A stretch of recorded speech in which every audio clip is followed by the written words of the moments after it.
Assalamualaikum warahmatullahi wabarakatuh. Madayaw maayong adlaw kaninyong tanan. Magandang araw sa inyong lahat. Ipinapaabot ko ang aking taus-pusong pasasalamat sa pangkalahatang konsehong tagapangasiwa ng Gawad Bagong Bagani sa parangal na iginawad ninyo sa akin. Isang karangalan ang maging bahagi ng hanay ng mga nirerespeto at hinahangaang ehemplo ng lipunan. Salamat sa inyong pagkilala sa mga hakbang at programang ginagawa ng tanggapan ng pangalawang Pangulo. Nais lamang naming ibigay ang serbisyong nararapat para sa inyo bilang mga mamamayang Pilipino.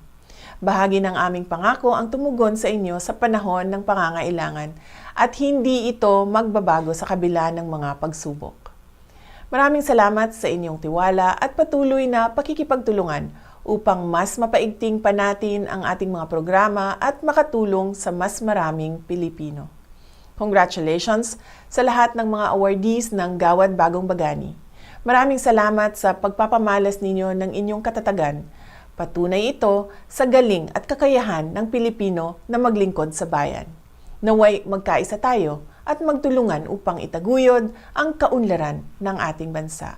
Magsilbi sana tayong inspirasyon sa mga kabataang Pilipino na pahalagahan at pagyamanin ang ating bansa. Hikayatin natin silang linangin ang sariling kakayahan upang makapaglingkod at makatulong sa pagtaguyod ng isang matatag, inklusibo at maunlad na bansa.